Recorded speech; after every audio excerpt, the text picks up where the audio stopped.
Acidity, നെഞ്ചരിച്ചില്, പുളിച്ചു തേട്ടല്, അതുപോലെ തന്നെ gastritis, ഇതൊക്കെയല്ല നിങ്ങൾ അലട്ടുന്ന ബുദ്ധിമുട്ട്. പക്ഷെ നിങ്ങൾ ചെയ്യുന്ന ഏറ്റവും വലിയൊരു മിസ്റ്റേക്ക് എന്താ അറിയോ?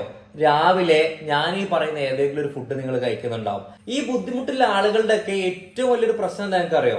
നമുക്ക് ഭാവിയിൽ ഇന്നോ നാളെയോ വരുന്ന കാര്യമല്ല ഞാൻ പറയുന്നത്, ഫ്യൂച്ചറിൽ ചിലപ്പോൾ നമുക്ക് വയറുമായി ബന്ധപ്പെട്ട ക്യാൻസറോ അതല്ലെങ്കിൽ അന്നനാളത്തിൽ വരുന്ന ക്യാൻസറൊക്കെ വലിയ സ്കോപ്പ് ഉണ്ട് എന്നുള്ളതാണ്.